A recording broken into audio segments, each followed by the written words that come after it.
tardes a todos. Qué gusto verles nuevamente. Espero que sea recíproco de allá para acá también. Y si no, pues ni modo, se aguantan. Entonces, ¿qué? ¿Fue penal o no fue penal?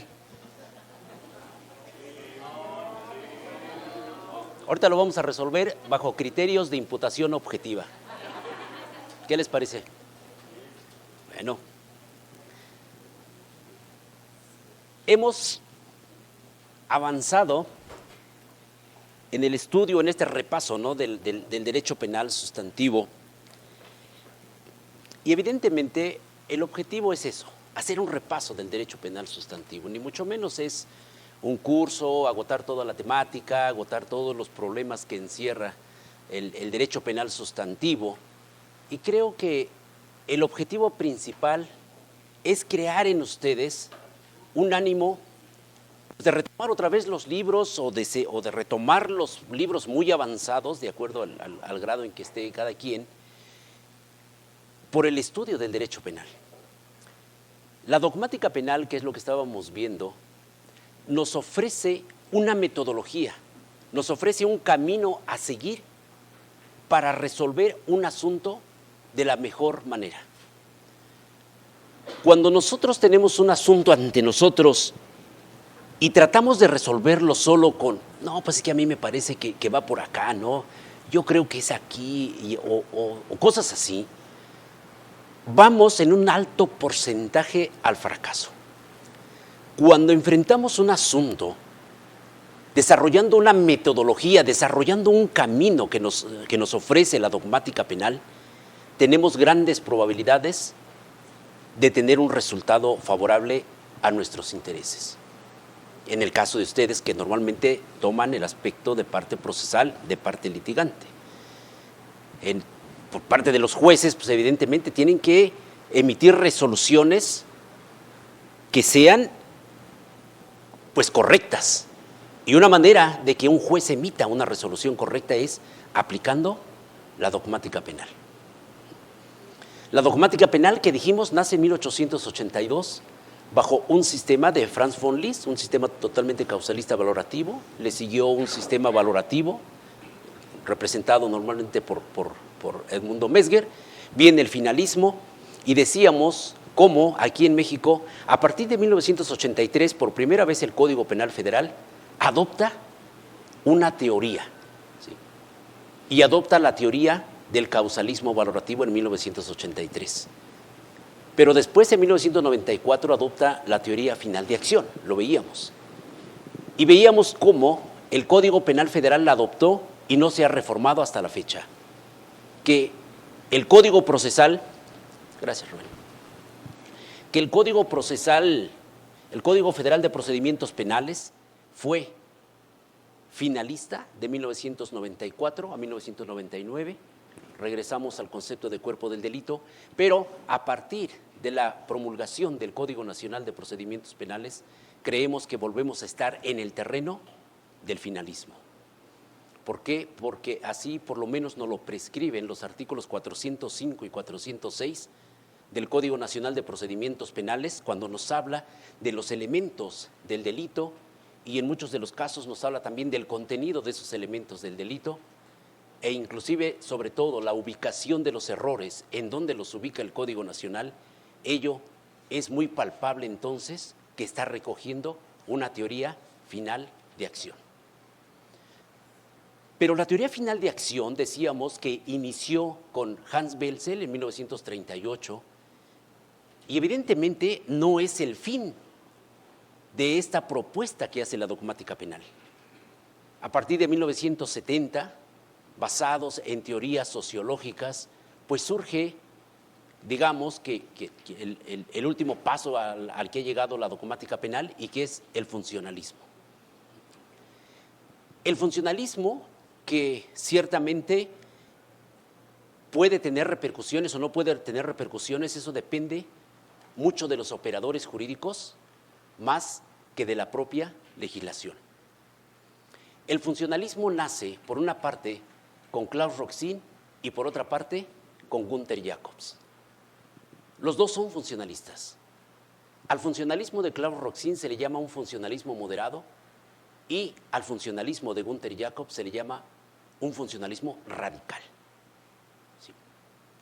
El funcionalismo de Klaus Roxin, más bien, a ver, ¿por qué son funcionalistas? ¿Por qué se les llama funcionalistas? Y los dos llegan a una conclusión. El derecho en general, y el derecho penal en particular, no es una cuestión naturalística, como lo decía Franz von Liszt y sus seguidores.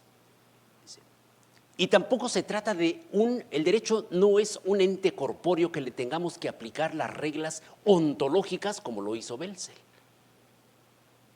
El derecho no es otra cosa que una creación del ser humano para convivir socialmente. Es lo que decíamos al principio, que el derecho no es otra cosa más que controles sociales.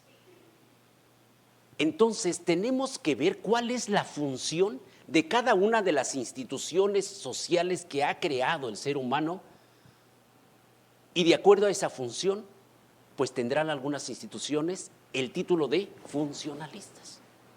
Por eso es un funcionalismo, porque le otorgan al derecho una función, y en este caso pues es un control social. Entonces, cuando hablamos nosotros de Klaus Roxin, de hecho Klaus Roxin y Günther Jacobs son más o menos de la misma edad, todavía viven los dos, pero ya están por ahí en los años 90 ambos. Günther Jacobs fue alumno directo de Welser, Roxin no. Y Roxin establece un funcionalismo, por eso se le llama moderado, y toma como base que el derecho penal debe de estar sustentado en dos principios. Uno, el bien jurídico tutelado y el respeto a derechos fundamentales, que es algo que aquí hablamos demasiado. Aquí en México hablamos demasiado de derechos fundamentales a partir de la reforma de 2011, y en derecho penal deberíamos enfocarnos un poco a lo que dice Klaus Roxin en todos sus postulados de el derecho penal descansa sobre bien jurídico y sobre derechos fundamentales o respeto a derechos fundamentales. Sí. Y por otra parte, en la necesidad de la pena. Quizá el concepto de necesidad de la pena sea el que da una mayor expresión a los postulados de Klaus Roxin. Y no lo vamos a ver como vimos los otros. Creo que tenemos una lámina ahí, ¿no? No los vamos a ver la estructura del delito, cómo lo ven los funcionalistas, porque no terminaríamos, pero el punto es que el funcionalismo moderado de Klaus Roxin lo podemos ver desde el bien jurídico y derechos fundamentales, necesidad de la pena, la imputación objetiva y un tema importante como es la autoría inmediata a través de aparatos de poder. ¿Qué nos interesa para nosotros?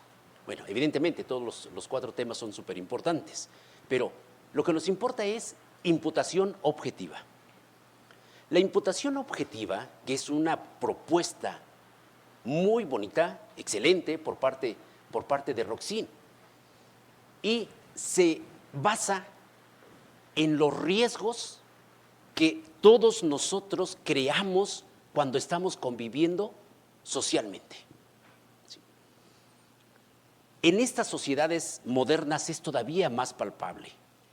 Casi todo lo que hacemos, en donde nos movemos, puede crear riesgos para otras personas. Desde ir en la calle, chocar con otro y tirarle el café, quemarlo, ir en la calle manejando, ir en la calle y cruzar una calle, etc. Estamos llenos de responsabilidades sociales y que debemos de tener mucho cuidado de todo lo que estamos haciendo. Porque lo que hacemos puede ser constitutivo de un riesgo, pero un riesgo para un bien jurídico de otra persona.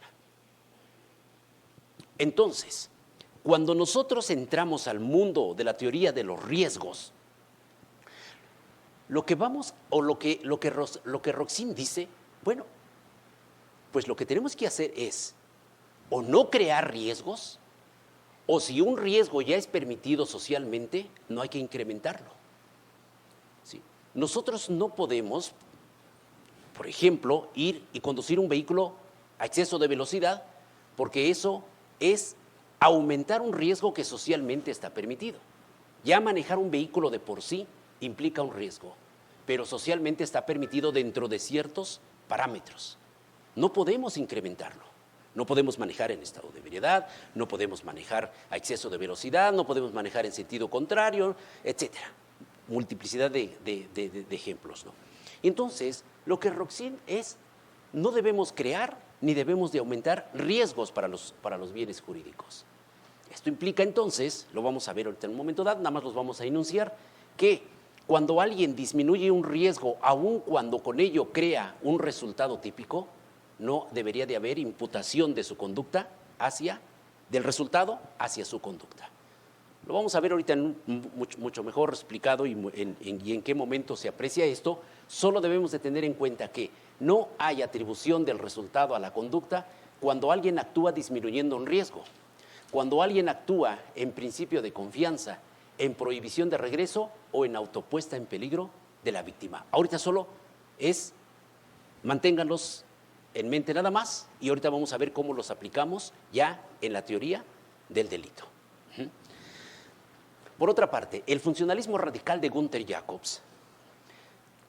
A diferencia de Roxin, Günther Jacobs apela por un normativismo exacerbado. Dice, en las relaciones sociales de convivencia, al derecho no le va a importar los bienes jurídicos. Eso no le importa al derecho. Al derecho lo que le importa es darle sustento al propio derecho, a la norma jurídica. La norma jurídica es la que sustenta en realidad la convivencia social, no los bienes jurídicos. ¿Sí? Y entonces, pasamos a la siguiente. ¿No hay otra de Günther Jacobs? Pasa. Entonces, lo que Günther Jacobs dice, cada uno de nosotros tenemos un ámbito de relación, un ámbito de conducta. ¿Sí? Y cada uno de nosotros somos responsables de lo que estamos haciendo. Todas las normas de derecho esperan de nosotros que nos comportemos de acuerdo con esas normas. Por eso es un normativismo. ¿Sí? Y por tanto, tú eres responsable de tus propias conductas, tú eres responsable de que de esa conducta no vayas tú a perturbar la expectativa de las otras personas, porque si tú las perturbas, luego entonces puedes estar cometiendo un delito.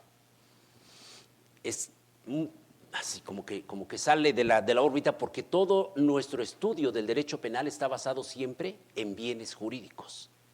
Y de pronto viene Jacobs y nos dice, no, de lo que se trata en realidad es de nosotros autocontrolarnos. Por eso, a partir de Günther Jacobs, todos los delitos ya no son ni de acción ni de omisión, ni tienen como fin la protección de un bien jurídico. Todos los delitos son omisivos en calidad de garante. Cada uno de nosotros somos garantes de nuestro propio actuar. Y cuando nosotros desbordamos ese actuar afectando las expectativas de derecho de las otras personas, eso puede ser constitutivo de delito y eso puede ser típico. Entonces, realmente Günther Jacobs llega y deshace totalmente todas las estructuras que teníamos con anterioridad y por eso es que su sistema, de hecho él mismo lo reconoce en sus conferencias, que desde un punto de vista mundial, pues prácticamente no se han aceptado sus postulados. Por eso lo dejamos hasta ahí, solo como una mera referencia de lo que es el funcionalismo, ¿no? Y sobre todo este funcionalismo desacerbado, normativismo a ultranza por parte de Günther Jacobs. Entonces, no lo tenemos aquí en México. Quizá lo que sí es importante destacar es los argumentos que da con relación a la imputación objetiva, que en parte coinciden mucho con los de Klaus Roxin, que ahorita vamos a retomar el tema, ¿sí?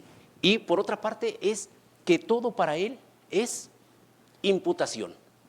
Cuando nosotros hablamos de imputación objetiva, debemos de tener mucho cuidado con la terminología. Cuando hablamos de imputación objetiva, podemos estar hablando de atribución de un resultado a una conducta, como lo ve Roxin, como parte de imputación objetiva, que es lo que normalmente estudiamos aquí en México.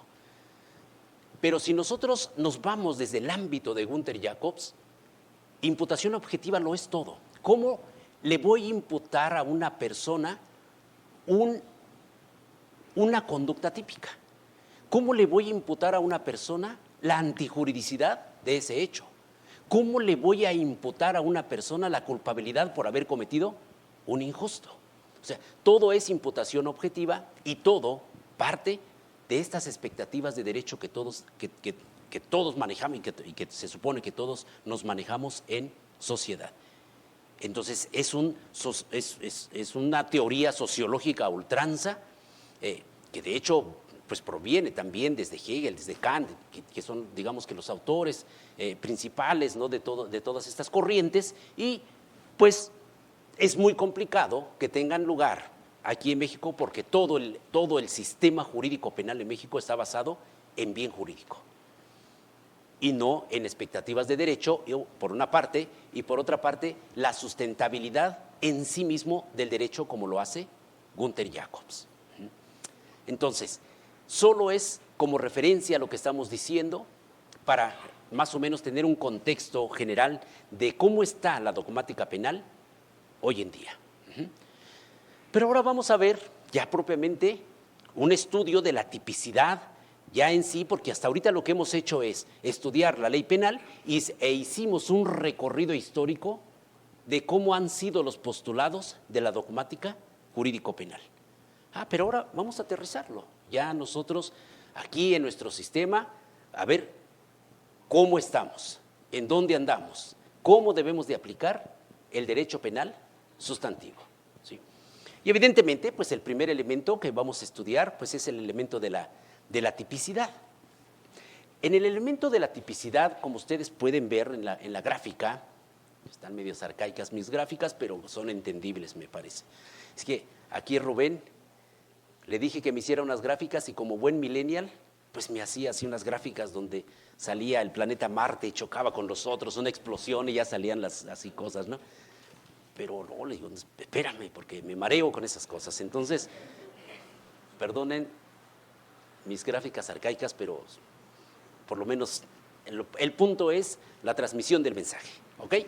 Vean ustedes, la tipicidad hoy en día funciona dividida en dos partes esenciales, un tipo objetivo y un tipo subjetivo. Lo que quiero que vean en esta gráfica tan sencilla es que tenemos elementos descriptivos en la tipicidad. Esa parte, ¿a qué teoría corresponde? A la de Franz von Liszt, donde la tipicidad era exclusivamente elementos descriptivos. ¿Sí? Pero ahora tenemos elementos normativos de la teoría causalista valorativa representada por Edmundo Mesmer. ¿Recuerdan que todo era valor? Imputación objetiva en el tipo objetivo del funcionalismo, lo que acabamos de comentar. Tipo subjetivo, dolo, culpa y elementos subjetivos, bueno, sobre todo dolo y culpa del finalismo. Vean ustedes que no en balde es el estudio de este recorrido histórico que hemos hecho de la dogmática penal. Cuando ustedes analizan la tipicidad hoy en día en México, la tenemos así, ahorita vamos a hacer el comentario de la imputación objetiva, pero tenemos la teoría causal de acción, la teoría causal valorativa, la teoría finalista y podemos tener algo de funcionalismo. Entonces vean de un chispazo cómo es que está aquí presente, al menos en tipicidad, todo el recorrido que hicimos en la clase anterior acerca de qué es lo que nos propone la dogmática penal. ¿Ok? Pero bueno, a ver, vamos ahora a desgranar esta imagen que tenemos en el pizarrón. Vámonos por partes, porque tampoco es tan sencillo como aparece aquí, ¿no? Si nos quedáramos aquí y nos fuéramos, termináramos la clase, pues ya estaría muy bien, pero no es así. Pasamos a la siguiente lámina. A ver, elementos descriptivos. Los elementos descriptivos que se conceptúan como aquellos elementos que desde un punto de vista sensorial podemos darnos cuenta de ellos, ¿sí? Nosotros podemos darnos cuenta si alguien está haciendo algo o no está haciendo algo. Si está haciendo algo, pues es que está haciendo una conducta. Si no está haciendo nada, podemos ver que no está haciendo nada. Podemos ver que se trata de una persona, que se trata de un animal, que se trata de un objeto, etcétera. ¿Sí? Son objetos o personas que podemos darnos cuenta de ello, o bien pudiera ser después, como vamos a ver, que puede ser también un elemento de carácter normativo. Pero los elementos descriptivos son estos: una conducta, un resultado, una atribución de ese resultado a la conducta, un bien jurídico, sujeto activo y sus calidades, sujeto pasivo y sus calidades, medios específicos de comisión, circunstancias de lugar, tiempo y modo cuando el tipo penal así lo pida. ¿Ok? Ahora, vamos desgranando ahora esta lámina y pasamos a la conducta. Pasamos a la siguiente lámina. La conducta no es otra cosa más que una acción o una omisión voluntaria. Aquí el elemento esencial es la voluntariedad. Y esto lo encontramos dicho en sentido negativo en el artículo 15, fracción primera. Es decir, que hay una excluyente del delito cuando el sujeto actúa sin voluntad. Entonces, la importancia de la conducta es que sea sin voluntad, ¿sí? En muchos casos vemos litigantes que dicen, como concepto de agravio, como concepto de violación, como alegación, dicen, es que hay una ausencia de conducta porque no se demostró la conducta. No. Una cosa es todo lo relativo al ámbito procesal y probatorio, y otra cosa es el derecho penal sustantivo. Cuando hablamos en derecho penal sustantivo de voluntad como parte de la conducta, implica que ocurrió un hecho de una acción o de una omisión, y vamos a ver si el sujeto actuó con voluntad o no actuó con voluntad. Pero eso no tiene todavía nada que ver con el sistema procesal penal, que se va a encargar de demostrar si efectivamente ocurrió esa conducta o no ocurrió esa conducta. Pero si ocurrió ese actuar o ese omitir, pues habrá voluntad de actuar o de omitir. ¿Qué significa? Que en sentido contrario, si no hay esa voluntad, habrá una excluyente del delito en términos del artículo 15, fracción primera, que esa fracción primera es una fórmula genérica. Cuando el sujeto actúa sin voluntad, ¿sí? Y sin voluntad actúa una persona cuando son actos reflejos, fuerza física irresistible, fuerza mayor o una inconsciencia total, ¿sí? Por lo menos estos son los casos en que la doctrina se ha esmerado en decir cuando no hay voluntad y por tanto no hay conducta, no se da la conducta típica. Ahora, aquí lo importante de todos estos casos, de los 4 casos que ponemos, es que el sujeto efectivamente incurre en un hacer o no hacer, pero este es involuntario. Podemos alegar entonces una excluyente del delito en términos del artículo 15, fracción primera. Que aquí tenemos que adelantarnos un poco con relación a la imputabilidad. Cuando el trastorno mental transitorio o permanente, o cuando el desarrollo intelectual retardado de la persona inimputable llega a tal grado y tal severidad que le anula la voluntad, de la imputabilidad se debe de pasar a la ausencia de conducta. Claro, esto está determinado indudablemente por periciales. Las periciales nos van a decir, esta persona con trastorno mental o con desarrollo, sobre todo en los trastornos, en los trastornos mentales temporales, que se actuó, se llegó a tal grado que ni siquiera había voluntad. En la imputabilidad es que sí hay voluntad, solo que no tengo la capacidad de comprender el carácter ilícito o de conducirme de acuerdo con esa comprensión.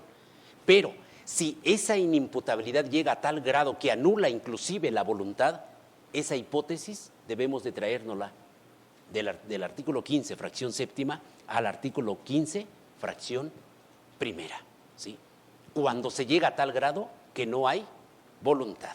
Entonces, mucho cuidado con el estudio de la inimputabilidad y de la imputabilidad. Ok. Ahora, los delitos siempre están clasificados por aquellos que son de resultado material o de no resultado material. Hay muchos delitos que son de mera conducta o de mera omisión, llamado omisión simple, ¿sí? En donde no se requiere un resultado material, ¿sí? Pero en ocasiones el tipo penal exige un resultado material, ¿sí? Y aquí, pues, habría que empezar a determinar, ¿sí?, si ese resultado material, si fue ejecutado solo como una consecuencia causal o si fue realmente causado por esa conducta y le podemos atribuir ese resultado. Y aquí viene un gran problema. En tratándose de delitos de omisión con resultado material, es claro que la omisión desde un punto de vista naturalístico no produce un resultado, ¿sí? El salvavidas o el maestro de natación que deja ahogar a un niño y no lo auxilia, en realidad no es que lo esté matando como si le estuviera apretando el pescuezo, no. Entonces, para que nosotros digamos que esa omisión es valorativamente igual a como si el maestro estuviera ahogando al niño, tenemos que recurrir a una figura llamada delitos de comisión por omisión.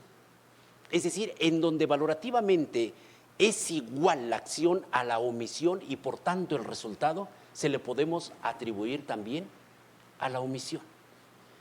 Y para ello surgió una figura teórica que se llama calidad de garante.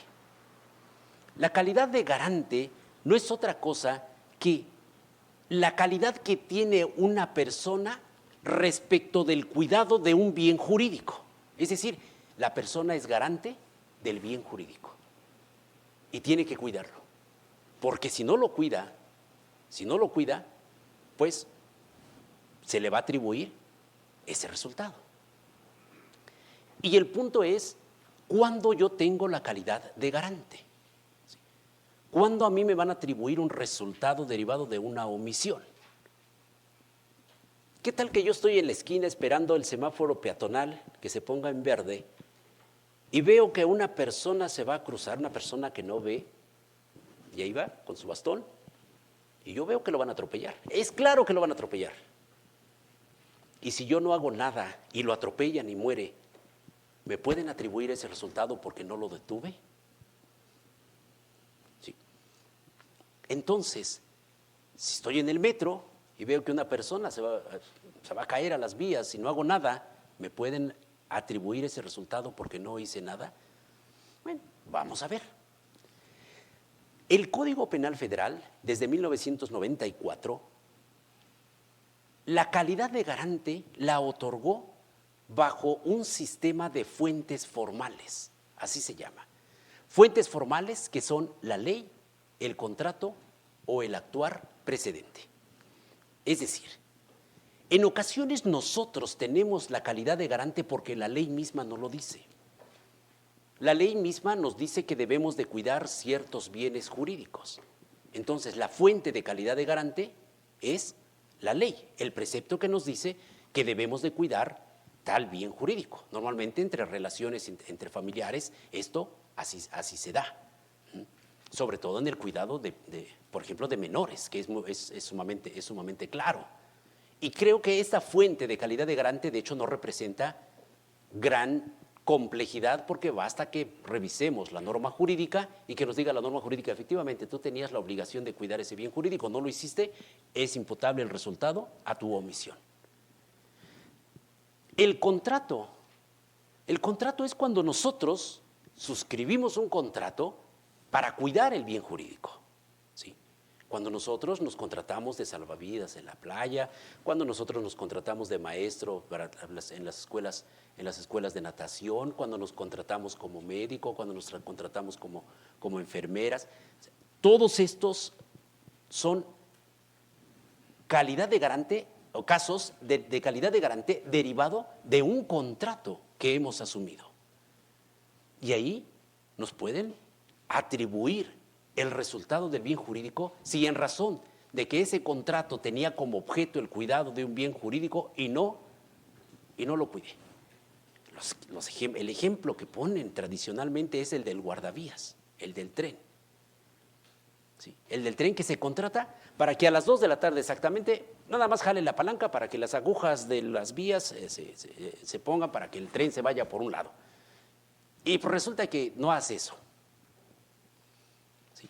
Él tenía la calidad de garante de eso. Los resultados que ocurran porque el tren se fue para el otro lado, chocó contra otro tren, se descarriló, etcétera, esos resultados le son atribuibles por omisión, en razón de que él se había contratado para proteger un bien jurídico. Ahora, el actuar precedente. Digamos que de estas fuentes formales, digamos que la más valorativa y normativa es el actuar precedente.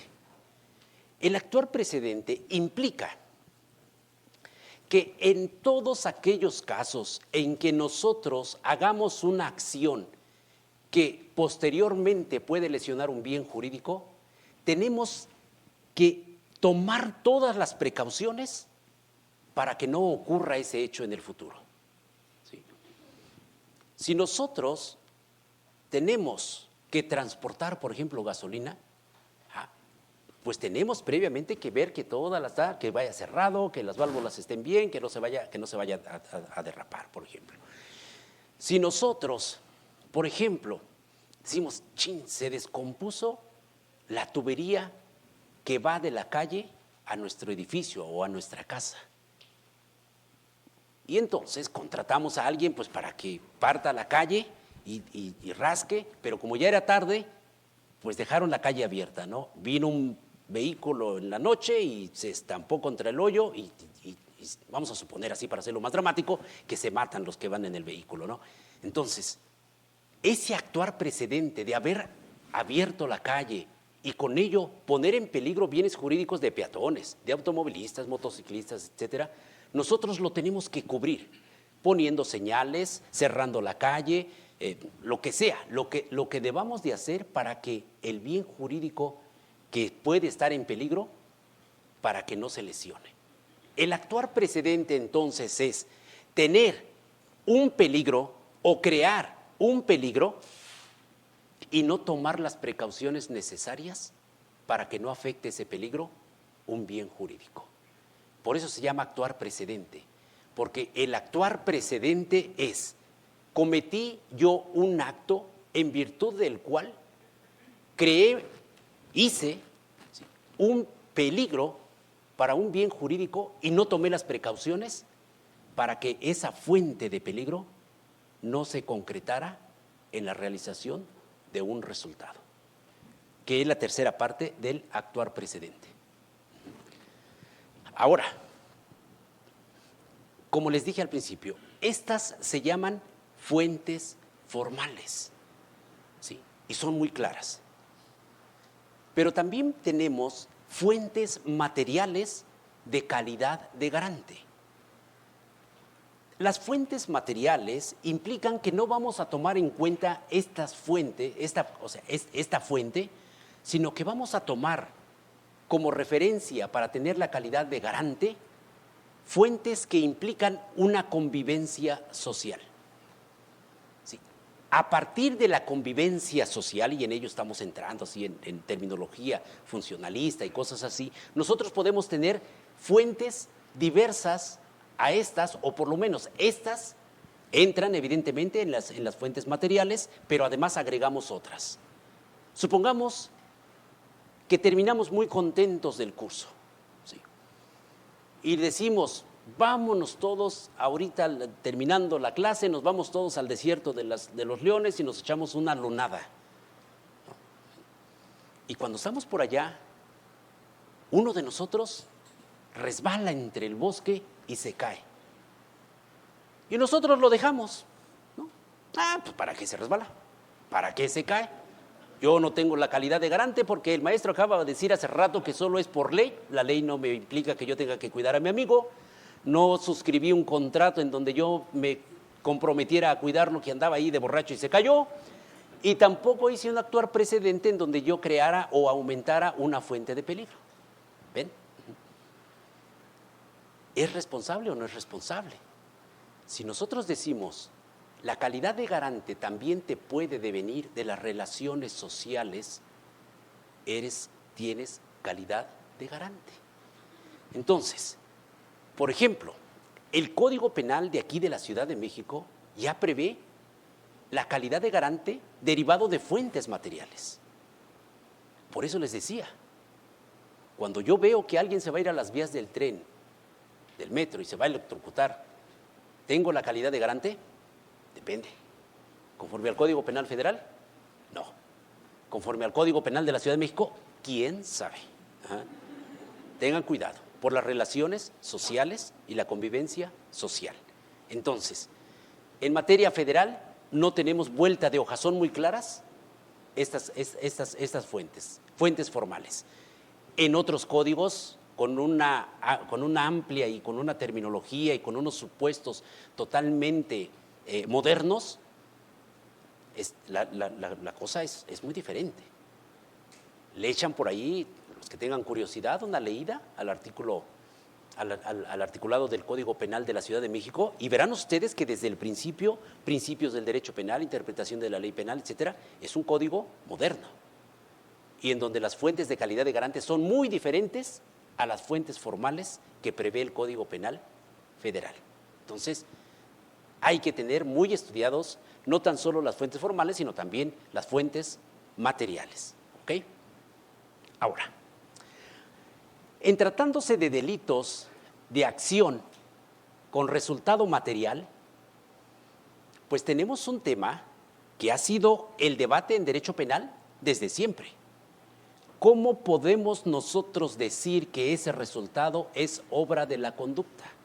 ¿Cómo podemos decir que ese resultado se lo podemos atribuir a una conducta? ¿Sí? La atribución de resultados.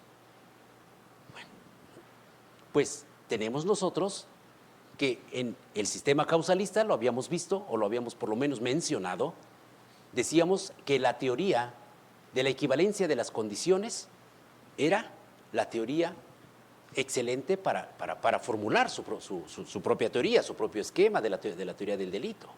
Entonces, una teoría de equivalencia de las condiciones significa que todas las condiciones naturalísticas que tuvieron intervención previo a la comisión del delito son equivalentes valorativamente y por tanto todos son responsables. Y que decíamos que Vintin se burlaba mucho de esta teoría diciendo que hasta el carpintero en donde yacen los adúlteros es responsable del delito, ¿no? Entonces, realmente llevaba a responsabilidades pues, fuera de lo racional. Esta teoría, que surge en realidad desde los 1800, más o menos 75, más o menos, pues en realidad, vean ustedes, la seguimos manejando en resoluciones. Vemos más de una resolución en donde dice, y efectivamente se le atribuye el delito de homicidio conforme a la teoría de la equivalencia de las condiciones, porque el que es causa de la causa es causa de lo causado. Hasta se avientan la frasecita esta, ¿no?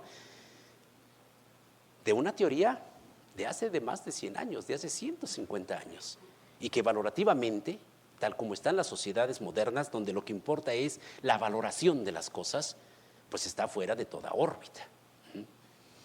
Entonces, cuando surge el sistema valorativo, la atribución del resultado se va a dar por teorías individualizadoras, porque dicen, bueno, a ver, efectivamente, la teoría de la equivalencia de las condiciones no nos puede servir, porque es mucho, ¿no?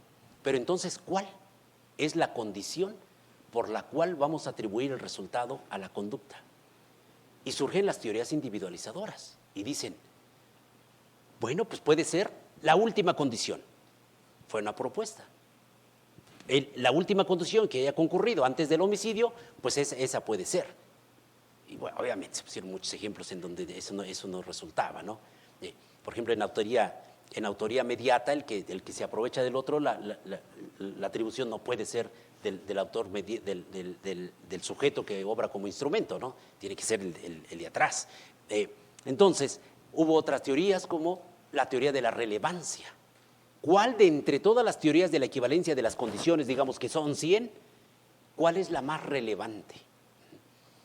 Luego decían, ¿cuál es la teoría adecuada para cometer el delito que se hizo? Es decir, comenzaron a tratar de encontrar, ¿sí?, teorías que nos dieran algo más razonable que lo que nos daba la teoría de la equivalencia de las condiciones. No estaba mal, pero tampoco estaba bien. Y entonces viene Roxin y nos dice, otra vez, les decía que nada más íbamos a dejar en stand-by el tema. Viene Roxin y dice, de lo que se trata es de creación de peligros o de aumento de peligros. Cuando tú creas un peligro, cuando tú aumentas un peligro y este peligro se concreta en un resultado, ese resultado te es atribuible. ¿Sí? Pasamos a la siguiente lámina. Entonces, tenemos la teoría de la equivalencia de las condiciones, que no funcionó mucho, las teorías individualizadoras, pero viene la teoría de la imputación objetiva. La teoría de la imputación objetiva nos va a decir, nosotros podemos movernos en el ámbito social como queramos, siempre y cuando nuestro actuar no vaya a crear un peligro para bienes jurídicos. Si tú creas un peligro o aumentas un peligro socialmente tolerable, pero lo aumentas, pues el resultado te va a ser atribuible. Y entonces la teoría de la imputación, la teoría de la imputación objetiva, lo que va a decir es que un resultado es atribuible a una conducta cuando el sujeto incurre en una acción jurídicamente desaprobada y que respecto de esa acción jurídicamente desaprobada se concrete en el resultado. Esto es un poco complicado, porque como ustedes pueden ver desde el propio concepto, implica ya una aplicación fuerte de de elementos valorativos y normativos. Entonces, cuando yo incurro en una conducta jurídicamente desaprobada, ¿cuándo alguien actúa en una conducta jurídicamente desaprobada? Cuando crea un peligro para un bien jurídico. Yo actúo jurídicamente desaprobado cuando pongo en peligro un bien jurídico. Incurrir en una conducta jurídicamente desaprobada que se concreta en un resultado. Y esto de que se concreta en un resultado como que dice, bueno, ¿y eso qué? ¿Cómo lo explico? ¿Cómo lo digiero? ¿No? Bueno, pues lo digerimos en realidad con los ejemplos que ponen para decir que cuando no hay atribución de una conducta, atribución de un resultado hacia una conducta. A ver, si con estos ejemplos que vamos a poner y las hipótesis que pone el propio Roxin, dice, a ver, no hay imputación objetiva cuando se da alguna de estas 4 causas. ¿Sí? Dice, cuando en todos aquellos casos, por ejemplo, casos médicos, en donde llega un paciente y el doctor le hace una abertura con un bisturí, le está creando lesiones. Pero en realidad son lesiones que no tienden a crear un peligro o que no tienden a aumentar un peligro socialmente tolerado. De lo que se trata ahí es porque lo voy a salvar, porque si no le hago esta operación se va a morir. Y entonces, en ese caso, yo no aumento, ni creo, ni aumento un peligro jurídicamente desaprobado, sino que por el contrario, lo disminuyo. Y así ponen infinidad de casos de cuando no hay imputación objetiva. El principio de confianza. Cuando nosotros tomamos un avión, nos subimos al avión bajo un principio de confianza, de que el piloto pues, lo sabe pilotear, de que sabe poner las cosas, esas rayitas para ver dónde llegan y es como un triángulo y no sé, todo ese tipo de cosas, que se sabe comunicar con el de la torre de control, que si hay una turbulencia pues sabe porque tiene experiencia de cómo evitarla o de cómo salir de ese peligro. Pero si el avión se cae, nuestros familiares, porque lo más probable es que pues, hasta ahí lleguemos, lo más probable, a los familiares no les pueden decir, es que él se subió a un avión. Subirse a un avión es un peligro. Y él corrió ese peligro. Nosotros actuamos bajo un principio de confianza. Y en ese caso habría atribución del resultado a la conducta del piloto. ¿Sí? Pero, ¿qué pasa en aquellos casos, por ejemplo, en donde están en una operación médica? Está el cirujano y está la persona que le pone la anestesia. Es un trabajo de conjunto. Es un trabajo de conjunto en donde bajo el principio de confianza están trabajando, en donde el cirujano sabe lo que está haciendo el otro y lo que está haciendo el otro sabe lo que está haciendo el cirujano. El cirujano no responde por lo que hace el anestesiólogo, aunque se muera el paciente. Y el anestesiólogo no responde por lo que hace el cirujano. ¿Por qué? Porque actúan bajo un principio de confianza. Y en ese supuesto no habrá atribución de un resultado hacia una de las conductas. Autopuestas en peligro. ¿Sí? Autopuestas en peligro. En ocasiones las víctimas se ponen en un peligro tal que no podríamos nosotros decir que si se causa un resultado en su contra, podría ser atribuible a una conducta. Estas autopuestas de peligro, que en realidad podemos encontrar varios casos como quien se quiere suicidar y se avienta a las vías del metro, se avienta a lo mejor a nuestro vehículo, así en una forma totalmente intrépida y lo atropellamos y lo matamos.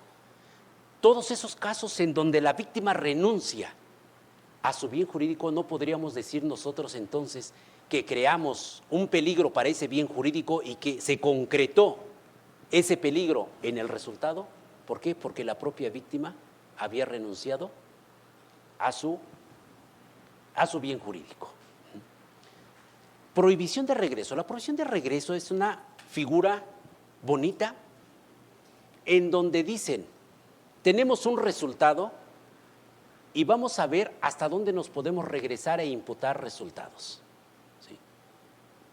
Y esto normalmente ocurre para dejar a salvo a aquellas personas que han intervenido causalísticamente, pero que no les podemos normativamente atribuir un resultado. Cuando el señor de la ferretería dice, vinieron unos sujetos y me compraron 3 martillos. Y yo de broma hasta les pregunté, ¿qué van a hacer con los martillos? Vamos a ir a robar ahorita Sanborns, vamos a ir a romper las vitrinas y vamos a robar. ¿Ese resultado se le podría atribuir al de la ferretería como robo? Diríamos, desde el punto de vista de la teoría de la equivalencia de las condiciones, indudablemente. De las teorías individualizadoras, inclusive hasta es una situación adecuada para cometer el robo. Pero desde un punto de vista de imputación objetiva, no. ¿Por qué? Porque la conducta que realiza el vendedor es una conducta socialmente adecuada, dijera Belzel, o es una conducta que no crea ningún peligro desde su punto de vista de ámbito de relación personal. No podríamos atribuirle ese resultado. Creo que habíamos puesto el del secuestro, que el que está despachando gasolina y le dice al conductor, échale tanque lleno porque llevo un secuestrado y tengo que ir de aquí hasta a llevarlo a la casa de seguridad que está en Acapulco, ¿no? Por ejemplo. Y el otro pues, le echa gasolina. Desde un punto de vista de la teoría de la equivalencia de las condiciones sería responsable. Desde un punto de vista normativo, no. ¿Por qué? porque él no es el que está creando un peligro jurídicamente desaprobado. ¿Por qué no es jurídicamente desaprobado? Porque él está actuando en un rol social lícito. Cuando actuamos en un rol social lícito, esto nos exime de responsabilidad. ¿Sí? Pero no es lo mismo, en este mismo ejemplo que pongo del secuestro, a que uno de los secuestradores es hermano del despachador y le dice, ¿a qué hora abren la gasolinera mañana? La abrimos a las 5 de la mañana. Hijo, pero no tengo dinero. No te preocupes, yo lleno el tanque sin que me pagues. No, ahí ya está actuando en un aumento del peligro al bien jurídico que los otros ya llevaban con la persona secuestrada. Entonces, vuelvo a lo mismo. Hoy en día, cualquier situación de derecho penal está plagada de una valoración que hagamos de las cosas. En el caso de imputación objetiva, la valoración implica el determinar cuándo actúo creando un peligro jurídicamente desaprobado o cuándo actúo dentro de mi ámbito de relación social que me implica un actuar no jurídicamente desaprobado, sino inclusive jurídicamente aprobado. Bueno, y me dirán ustedes. Profesor. ¿Nada? Profesor, una pregunta.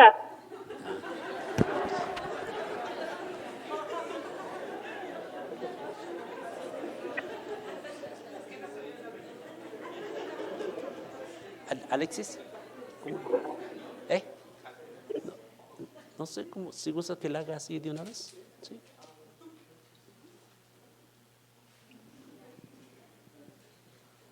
Profesor. ¿Sí? Discúlpeme. Profesor, entonces, ¿qué pasaría con los delitos, de los llamados delitos de puesta en riesgo, como lo son la posesión y portación de armas, aquí en México?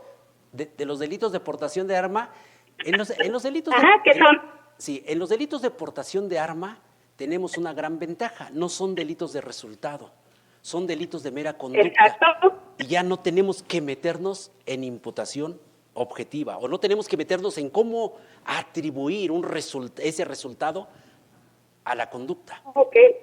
El delito se da de por sí con la propia ejecución de la conducta.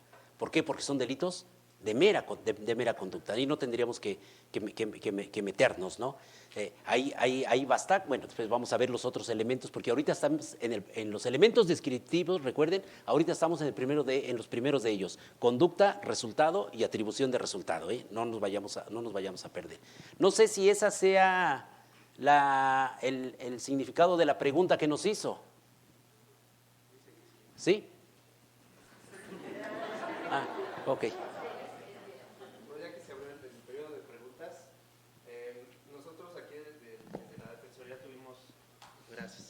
Tuvimos el asunto del incendio en Ciudad Juárez, en donde un migrante prendió las colchonetas y por el actuar negligente de las autoridades de migración no abrieron las celdas, no tenían protocolos.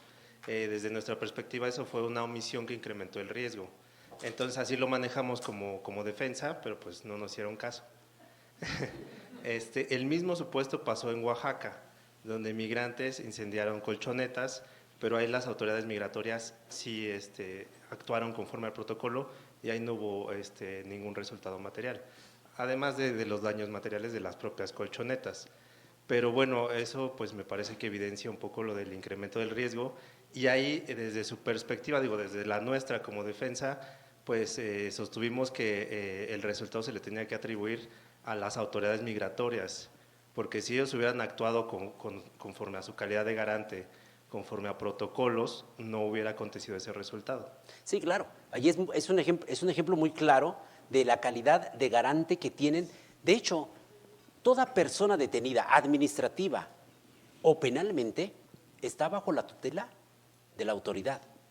Y la autoridad tiene la calidad de garante, porque en esto sería, en fuentes de calidad de garante, sería respecto de la ley, porque la ley les obliga a tener los cuidados necesarios respecto de las personas que se encuentran detenidas, ¿sí?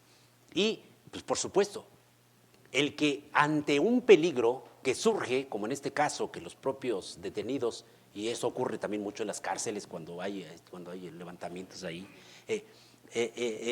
que ante esos peligros ellos tienen que tener las medidas suficientes para apagar esa fuente de peligro. ¿Sí? Y esa fuente de peligro implica hacer muchas cosas y que las hagan.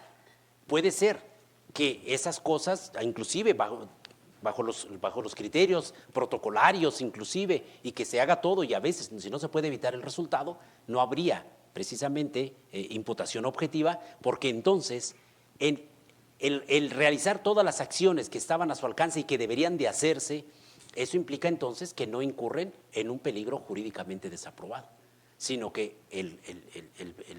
la conducta que realizan es inclusive jurídicamente aprobado conforme a los protocolos. ¿Sí? Pero la pregunta es, ¿por qué estamos hablando de imputación objetiva si no hay ninguna ley que así no lo diga? Como ustedes pueden ver, o de una lectura del Código Penal Federal, por lo menos del Código Penal Federal, no hay una sola disposición que nos diga cómo vamos a atribuir nosotros resultados a conductas. No tenemos ni la teoría de la equivalencia de las condiciones, ni alguna teoría individualizadora, y ni tenemos imputación objetiva. ¿Sí? No tenemos. De ahí la importancia de conocer la teoría de la imputación objetiva, porque podemos nosotros encontrar argumentos, podemos encontrar nosotros una metodología de esgrimir alegatos, agravios, conceptos de violación, lo que sea, basado en estos razonamientos. ¿Por qué? Porque el código no nos ofrece ninguna solución. Se pueden encontrar un juez, porque eso no meto las manos al fuego por ellos, pero pueden encontrarse un juez que diga, es que el código no me dice, pues entonces es inatendible su concepto de violación, ¿no? Por ejemplo, no. En realidad, los jueces tendrían que analizar y dar una respuesta de cómo es que me están a mí atribuyendo un resultado a mi conducta. Y hasta, inclusive, podría haber un alegato de decir, el código no lo dice. Y si el código no lo dice, ¿por qué sí me la estás atribuyendo?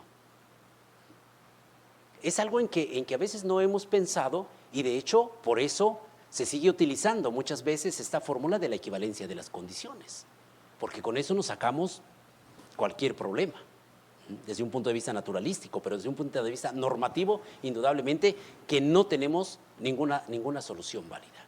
¿Sí? Entonces, estudiamos y debemos de estudiar imputación objetiva en razón de que nos ofrece una solución, de acuerdo a los intereses de cada quien. La Fiscalía los va a alegar de una manera, la Defensoría los va a alegar de otra manera, y a lo mejor el juez hasta toma una posición diferente.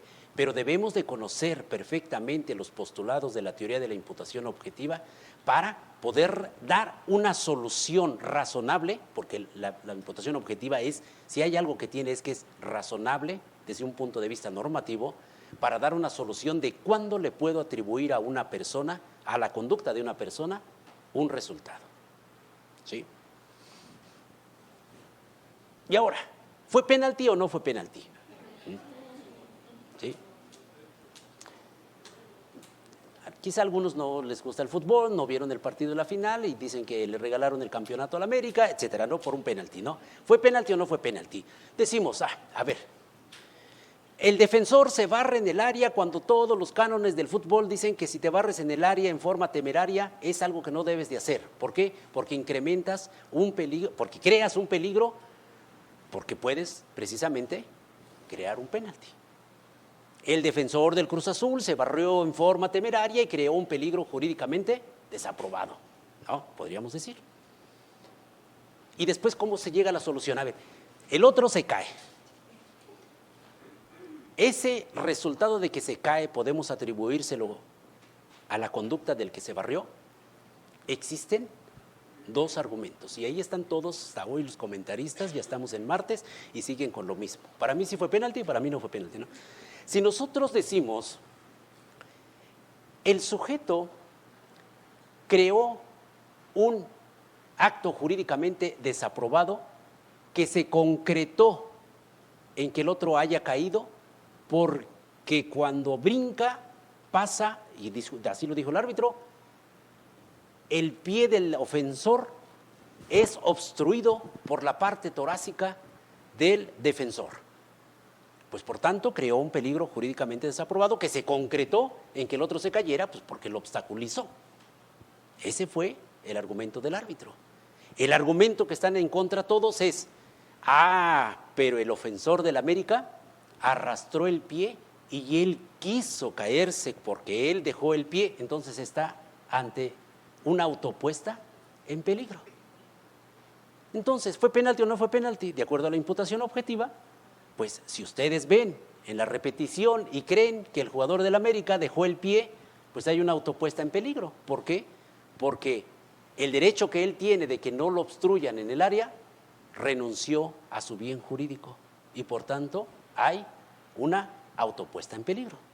Pero si ustedes le van al América van a decir, no, en realidad el defensor del Cruz Azul incurrió en un acto que creó un peligro jurídicamente desaprobado que se concretó en el derribamiento del ofensor, como de hecho lo dijo el árbitro. Entonces, esto nada más es para ponerle un poco de pimienta aquí a la clase y se puede entender qué es la imputación objetiva, no está en temas así totalmente frívolos, ¿no? Pero vean ustedes cómo podemos llevar argumentos de este tipo y cómo surgen en este caso pues las dos posiciones de imputación objetiva, ¿no? Dependiendo del valor que se den a los hechos, y eso ya pertenece al derecho procesal penal. Cuando ustedes ven la repetición, no, que el VAR y que no sé qué. Bueno, esos son los hechos que se están probando. Ya de ahí que se tome una determinación valorativa, bueno, pues ya dependerá cómo apliquen ustedes la teoría de la imputación objetiva. Porque si ustedes ven el Código Penal, vamos a suponer que cometer un penalti se fuera delito, en el Código Penal no les va a dar ninguna solución, porque no se prevé. Vamos a aplicar la teoría de la imputación objetiva y podrían tener, de hecho, los dos argumentos que tenemos hasta ahora, ¿no? Ok. Hay algunos casos, fíjense, como la desviación del curso causal, y esos son ejemplos que van a recordar ustedes. Que yo atropello a alguien, pero pues, lo había medio lastimado ahí en su pie, y viene una ambulancia y se lo llevó, y la ambulancia chocó, se incendió y murió el pobre atropellado, ¿no? Entonces, antes decíamos, es que la condición adecuada, la condición que yo puse para lastimar al sujeto, no es la condición adecuada para que él muriera, o no es la condición relevante para que él muriera. Y lo sacábamos por alguna de las otras teorías. Con esto, Roxin dice, a ver, yo creé un peligro jurídicamente desaprobado, pero el resultado muerte no se concretó por el peligro que yo creé. En realidad fue por la creación de un peligro de que el que se pasó el alto, de que el que chocó con la ambulancia, o el chofer de la ambulancia, o el chofer del otro vehículo, pero el peligro que mató al sujeto no fue el que yo hice, fue el que crearon ellos. Lo llevaron al hospital, y al hospital cuando llegaron por las prisas se les cayó de la camilla y se mató cuando se cayó de la camilla. Pues el peligro que lo mató fue que no lo subieron bien a la camilla. O el médico hizo una operación que a todas luces no era la procedente. Él creó un peligro que en realidad se concretó en la muerte de esa persona. Entonces, para explicar las desviaciones del curso causal o de los casos llamados desviación del curso causal, es muy importante la teoría de la imputación objetiva. El comportamiento alternativo conforme a derecho, esta es una figura también, y creo que la deberían de tomar muy en cuenta ustedes como defensores. En ocasiones, el resultado se produce, pero si ustedes demuestran con periciales que aún habiendo puesto toda la diligencia, ese resultado se hubiera producido, no habría imputación de resultado. ¿Sí? No habría imputación de resultado, ¿no? De hecho, esto a los españoles les gusta mucho porque hubo un caso que se asemejó mucho a otro caso de Alemania, y es el aceite de colza, en donde una persona creó un aceite que enfermó a toda una población. Y resulta que él demostró con periciales que aun cuando hubiera puesto el adecuado procedimiento del aceite, aún así se hubieran enfermado. Entonces, ahí ese tipo de casos de comportamientos alternativos, es decir, ok, tenemos este comportamiento, pero si nosotros analizamos cuál es el comportamiento alternativo que jurídicamente debía de haber observado, y aún observando ¿se habría producido el resultado? Sí, no hay imputación objetiva. Esto, en materia de periciales, en materia de defensoría, les puede ayudar mucho esta hipótesis de comportamiento, no lo olviden. Algún día les va a llegar un caso en que quizá puedan llegar a buen resultado. ¿Sí? Bueno, a ver, nos regresamos. No, más para atrás. Ahí estamos. Ya. Regrésate una. Estamos en elementos descriptivos del tipo penal. Ya vimos conducta, resultado y atribución de resultado. ¿Sí? Ahora vamos. Bien jurídico y objeto material. En tratándose del bien jurídico, pues evidentemente que todos los delitos, de hecho, por una sistemática del legislador, están en el Código Penal agrupados, tomando en cuenta un bien jurídico. El bien jurídico se utiliza para crear la norma, para ubicarlo sistemáticamente en el código, para imponer una pena, esencialmente. El bien jurídico siempre está vigente, por eso en la política criminal de Roxin, de la necesidad de la pena, siempre Roxin está pugnando por esto. Legislador solo crea un tipo penal que verdaderamente va a tener como resultado una pena adecuada. ¿Sí? Juez aplica una pena que verdaderamente sea conforme a la violación del bien jurídico. ¿Sí? Inclusive en ejecución de sanciones. Es fundamental que veamos el bien jurídico para ver si todavía hay necesidad de la pena de la persona que está sufriendo una pena privativa de libertad. Entonces, el bien jurídico es importantísimo. Y lo está junto ahí con el objeto material.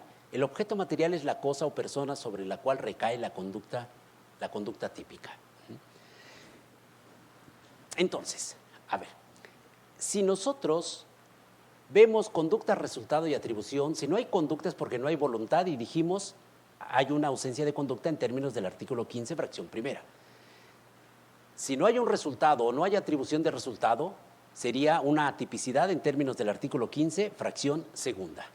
Si no hay bien jurídico y no hay objeto material, pues evidentemente pues tampoco habrá una atipicidad y también será una atipicidad en términos del artículo 15, fracción segunda. Aquí, cuando se analiza este bien jurídico y este objeto material, caemos en el campo de la tentativa y también caemos en el campo de los errores. ¿Sí? Evidentemente que cuando alguien trata de lesionar un bien jurídico, pero ese bien jurídico no existe, pues estamos ante una tentativa imposible. ¿Sí? Y se ponen los ejemplos de que el que quiere matar a quien ya está muerto es una tentativa imposible porque no hay ese bien jurídico. El sujeto que se encuentra algún objeto en la calle y se lo lleva, dice, cometí robo, ¿no? Y resulta que no cometió robo porque el dueño la había dejado en la calle pues, para que se lo llevara el primero que lo encontrara, ¿no? Tentativa imposible. A estos casos también se les llama o tienen un nombre que es, o podemos caer también en el campo del error y se les llama error de tipo al revés. ¿Cuándo hay un error de tipo al revés? Cuando yo creo que sí estoy lastimando un bien jurídico cuando en realidad no lo es. O cuando creo que tengo un objeto, cuando en realidad ese objeto no es, pero yo creo que sí es y por eso estoy actuando, creo yo que estoy actuando antinormativamente. ¿Qué sucede cuando el narcotraficante lleva un buen tabique de cocaína, según él, y resulta que lo hicieron menso y no es cocaína, sino que es bicarbonato, ¿no? Desde un punto de vista subjetivo, él está cometiendo un delito. Él cree que lleva droga, Y si nosotros nos vamos a un subjetivismo extremo, tendríamos que sancionarlo, pues porque estás creyendo que estás cometiendo un delito, eres peligroso, ¿no? Pero no, en realidad no, y diríamos, es una atipicidad porque no se da el objeto material requerido por el tipo penal. ¿Sí? A eso se le llama también error de tipo al revés, porque el error de tipo es cuando yo desconozco que llevo, por ejemplo, el objeto que llevo droga, pero si yo creo que sí llevo droga, pero cuando en realidad llevo bicarbonato, es un error de tipo al revés, o una tentativa imposible por inidoneidad del objeto material. Entonces, nada más lo podemos, si no nos queremos meter en palabrerías de que error de tipo al revés y cosas de ese tipo, es una tentativa imposible por inidoneidad o del bien jurídico o porque el objeto material es inidóneo para efectos del delito. ¿Sí? ¿Ok? Ahora, sujeto activo y sujeto pasivo. Los sujetos activos, normalmente los delitos legislativamente están estructurados bajo el concepto de el qué, el que haga esto, el que haga aquello, el que omita esto, etcétera. Y normalmente se trata de un sujeto activo indiferente, es decir, que no requiere alguna calidad. Sin embargo, hay tipos penales que exigen una determinada calidad en el sujeto activo, y esto da lugar a una división de delitos, en delitos especiales propios y delitos especiales impropios. Un delito especial es propio, es decir, un delito que exige una calidad en el sujeto activo es propio o se le llama propio cuando la calidad es la esencia de la existencia del delito. ¿Sí? Por ejemplo, el juez que emite una resolución indebida, el delito del juez que emite una sentencia contra de constancias, por ejemplo, ¿no? Pues ese es un delito especial y es propio porque el elemento juez, el elemento normativo juez, es lo que le da sustento a la propia ilicitud típica. ¿Sí?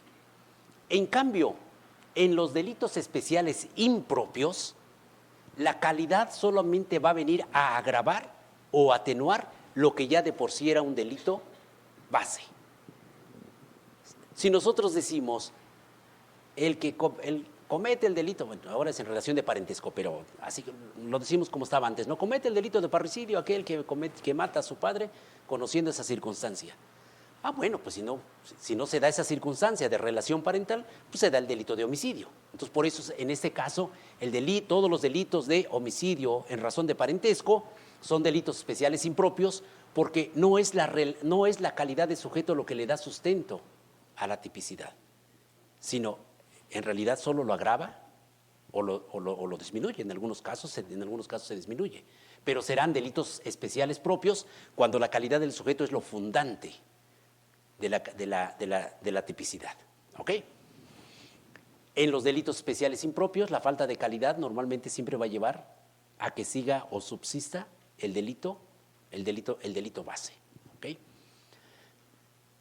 El sujeto pasivo y sus calidades. También, en muchos casos, el Código Penal exige calidades en los sujetos pasivos y en algunos casos también hay una traslación del tipo si no se da esa calidad y eso depende de cada una de las figuras típicas. Esto realmente es sencillo, no merece como que mayor explicación. En ocasiones se requieren medios específicos de comisión. Los medios específicos de comisión son relevantes desde el punto de vista de la tipicidad cuando el tipo los exija. Todos los delitos se cometen por medios comisivos. ¿Sí? Yo cometo un delito de portación de arma, inclusive, pues, la llevo fajada, pues ese es mi medio de comisión, llevar la adherida al cuerpo, ¿no? Lo mismo que se la llevo en la guantera del carro. La puedo llevar acá en un tipo vaquero, no sé, como sea, ¿no? El punto es que los medios específicos solo son relevantes cuando el tipo los exija. Si el tipo no los exige, habrá medios comisivos, pero si estos se dan o no se dan, es irrelevante.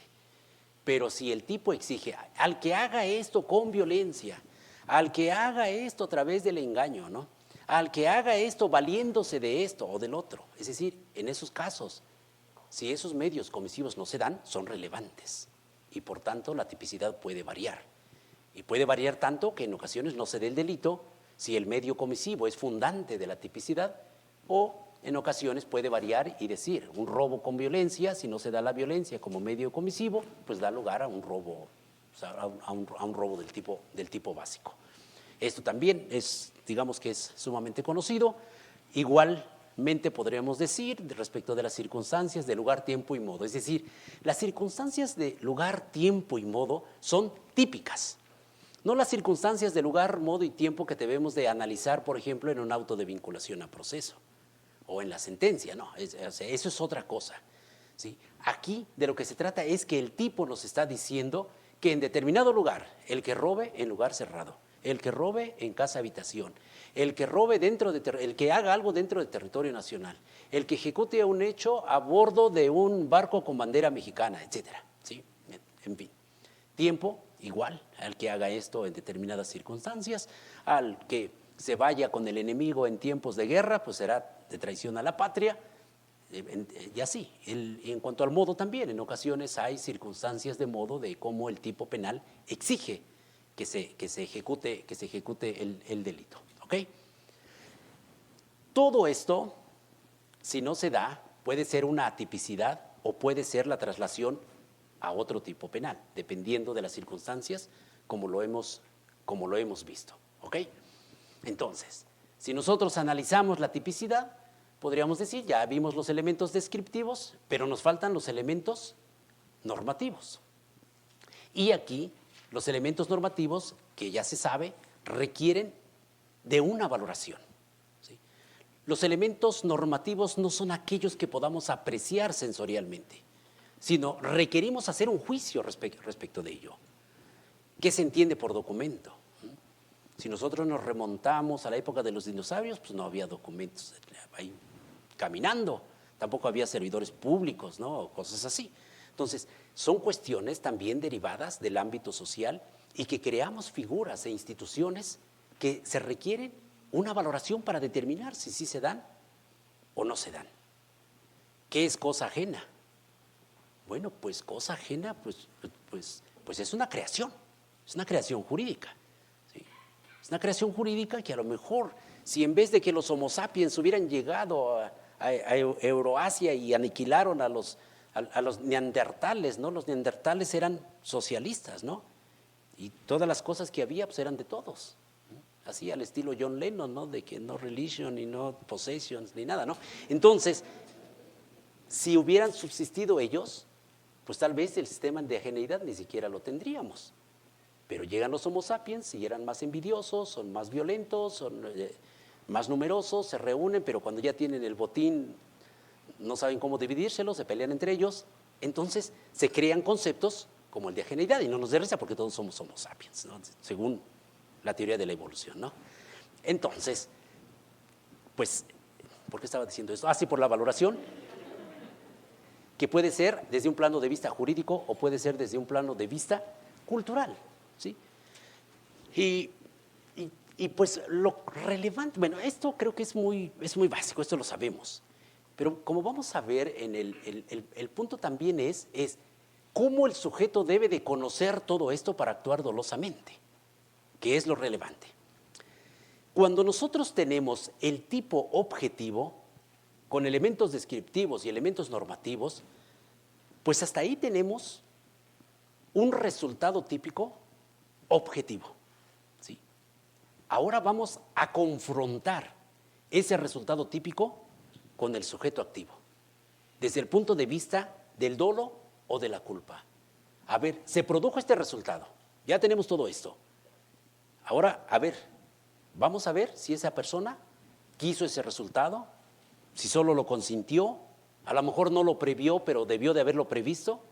Eso lo vamos a ver confrontando este resultado con el sujeto activo. Es decir, vamos a confrontar todo lo que dijeron los causalistas, y si tomamos en cuenta la imputación objetiva, los funcionalistas, ahora vamos a verlo contra lo que dijeron los finalistas, el tipo objetivo, ¿no?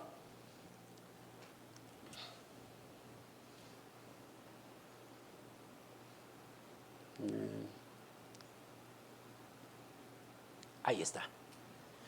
Entonces ahora vamos con la segunda parte de la tipicidad, el tipo objetivo. El tipo objetivo está constituido esencialmente por el dolo, la culpa y los elementos subjetivos del injusto. Bueno, ahí no tenemos la culpa, está en una lámina diferente. Pero el primer elemento del tipo subjetivo, el dolo. Recuerden ustedes que cuando los finalistas trajeron el dolo a la tipicidad, se trajeron el dolo natural. El dolo malo sigue estando en la culpabilidad, ¿no? El conocer que el hecho es ilícito sigue estando en la culpabilidad. Aquí nada más es, a ver, actuaste dolosamente, es en razón de que conocías lo que estabas haciendo. Sí. Ese es el actuar doloso. Ahora, tradicionalmente se divide el dolo o los elementos del dolo en dos, uno volutivo y uno de cognición, es decir, uno de voluntad y otro de conocimiento, que también eso es muy conocido. Cuando el sujeto quiere todo el tipo objetivo, lo que ya vimos, todo el tipo objetivo, es decir, los elementos descriptivos más los elementos normativos, está actuando en un dolo directo de primer grado o en un dolo directo. De hecho, aquí solamente tenemos dolo directo y dolo eventual. Desde un punto de vista académico, cuando el sujeto ejecuta un acto y quiere el resultado o persigue ese resultado, pero sabe que se va a producir otro resultado, necesariamente también se le atribuye como un dolo directo o un dolo directo de segundo grado. Esto realmente lo podemos borrar inclusive de nuestra memoria, porque el dolo de consecuencia necesaria es un dolo directo. Si yo quiero matar a una persona y aviento una granada a su casa para que explote y sé que ahí hay otra persona, el homicidio de la otra persona es igualmente dolo directo. No hay, de hecho, ninguna diferencia. Y cuando el sujeto no quiere, pero lo acepta, tenemos un dolo eventual. Y aquí vienen los problemas. El problema del dolo eventual es que cómo lo vamos a diferenciar del actuar imprudente con representación.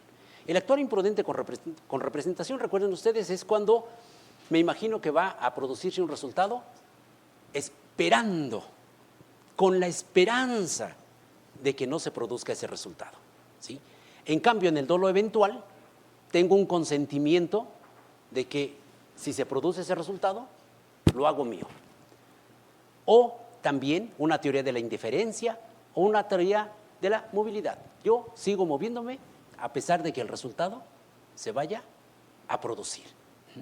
Y hay teorías eclécticas donde pues hacen todo una mezcolanza de todas esas palabras. El punto es que vean ustedes, ¿qué nos dice la fórmula de que actúa con dolo eventual aquella persona que, habiéndose representado un resultado, le es indiferente?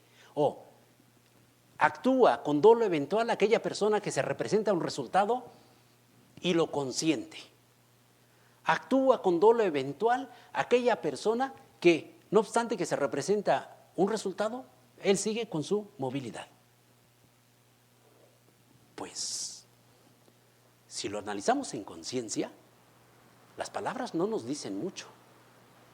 Y sobre todo, ¿cómo vamos a demostrar que lo consintió, que fue indiferente hacia el resultado?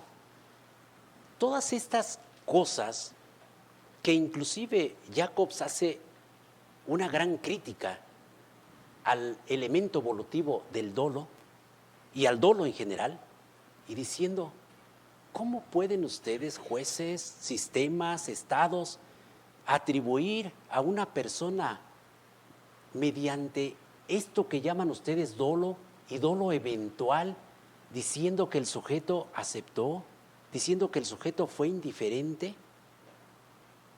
¿No? Entonces, eso no debería de ser.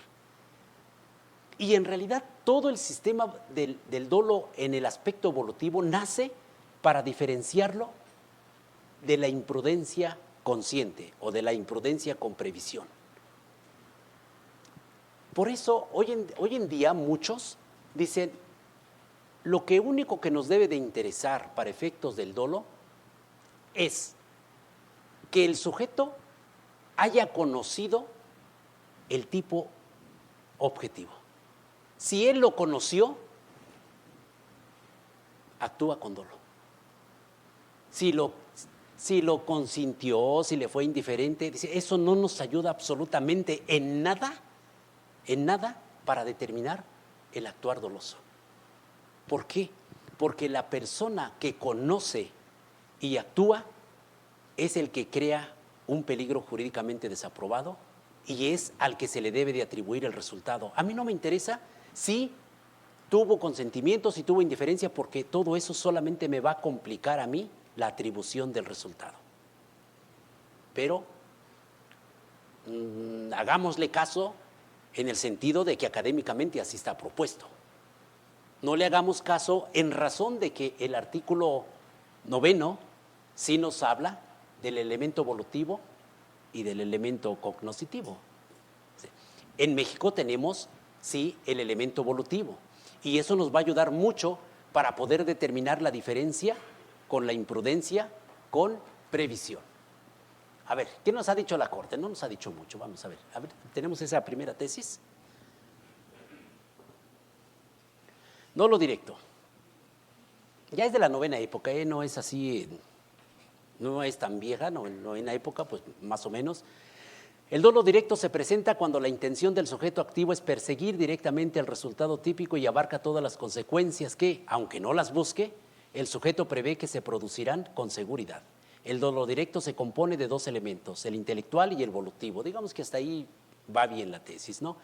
El primero parte, es decir, el intelectual, es el elemento cognoscitivo, parte del conocimiento, parte de que el conocimiento es el presupuesto de la voluntad. No sabemos qué quiso decir ahí la Corte con que él es presupuesto de la voluntad, cuando la voluntad es parte de la conducta, ¿no? Pero, bueno, a veces así redactamos las tesis.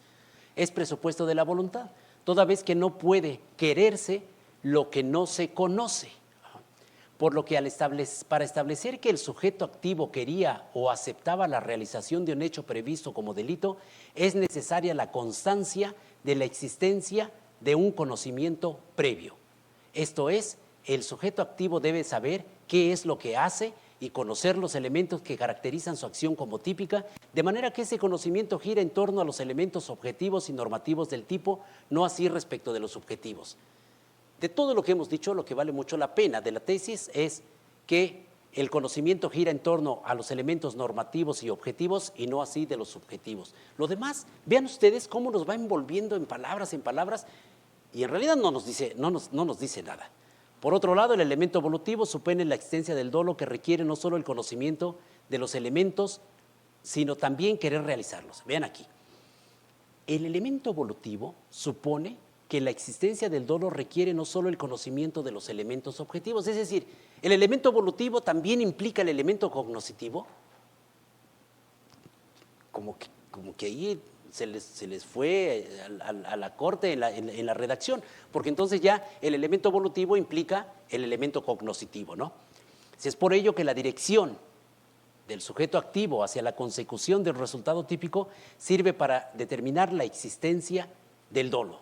Así pues se integran en el dolo directo el conocimiento de la situación y la voluntad de realizarla. Vean ustedes cuántos adjetivos, cuántas palabras utiliza la Corte para tratar de explicarnos esto. Si la depuramos la tesis, quedaría en otra redacción, pero bueno, nos da una idea de lo que la Corte ha entendido por dolo directo y por sus elementos, ¿no? Tenemos otra tesis. Dolo directo y dolo eventual y sus diferencias. Del artículo 8 se desprende que los delitos pueden ser dolosos o culposos. El dolo significa la conciencia y voluntad de realizar el tipo objetivo del delito. Bien, es lo que hemos comentado, ¿no? Por ello, un delito tiene este carácter cuando el sujeto activo lo comete conociendo los elementos del tipo penal o previendo como posible resultado típico, y aún así quiere o acepta la realización del hecho descrito por la ley. Que esto que ha dicho aquí hasta este momento es muy bueno, pero en realidad está repitiendo lo que dice el artículo 9. Es decir, es muy bueno porque nos dice lo que dice el artículo, pero no nos ha dicho nada más allá de lo que dice el artículo. Por eso es bueno. Ahora, el dolo, a su vez, admite dos modalidades, directo y eventual. El primero se puede asimilar a la intención, o sea, el elemento volutivo, lo que el sujeto percibe directamente y abarca todas las consecuencias que aunque no las persiga, prevé que se producirán con seguridad. Mientras que el dolo, es decir, el dolo de consecuencia necesaria, que les decía que no está previsto así propiamente en el código, pero que lo debemos de tomar también como un dolo directo, y aquí en este sentido es buena la tesis. Mientras que el dolo eventual se presenta cuando el sujeto activo no persigue un resultado y tampoco lo prevé como seguro, sino que solo prevé, hay que quitarle ahí un prevé y otro prevé, pero bueno, que es posible que se produzca, pero para el caso de su producción, lo asume en su voluntad. O sea, imputar a una persona a nivel de dolo eventual solo porque asume en su voluntad es una cuestión peligrosa, ¿sí? Es una cuestión peligrosa de cómo sabemos nosotros que una persona asumió en su voluntad la comisión de ese resultado, ¿no? Es sumamente complicado. Por eso, actualmente, dicen, debería de anularse esto del dolo eventual. Basta que el sujeto, para que actúe dolosamente, que conozca y que actúe. ¿Ya? Con eso actúa, con eso es doloso. Esto del dolo eventual solo complica las cosas y solo surgió para efecto de diferenciarlo de la culpa inconsciente, ¿no? Entonces, es un problema. ¿Tenemos otra tesis ahí? A ver. Esta es de la séptima época y vean qué bonita. Ya estamos así un poco. Creo que inclusive esta tesis es del ministro Pavón Vasconcelos, recuerdo claro de esta tesis. Dolo eventual o indirecto, culpa consciente y preterintencionalidad, ¿no? O sea, el rubro nos promete bastante, mucho, ¿no? El dolo eventual o indirecto se ha definido como aquel en que el autor se representa como posible a un determinado resultado, a pesar de lo cual no renuncia a la ejecución de su conducta. Es decir, en principio sigue la teoría de la movilidad, ¿no? Dice, yo me lo represento, no me importa, yo me sigo moviendo, ¿no? Aceptando las consecuencias de esta, o bien, cuando el sujeto, sin dirigir precisamente su comportamiento hacia el resultado, lo representa como posible, como contingente, y aunque no lo desea. Vean ustedes, esto de que le imputamos a una persona un resultado porque según nosotros lo deseó, o que porque según nosotros lo consintió, le fue indiferente, son cuestiones peligrosas. No lo desea de manera directa por no constituir el fin de su acción o de su omisión, sin embargo, lo acepta ratificándose en el mismo.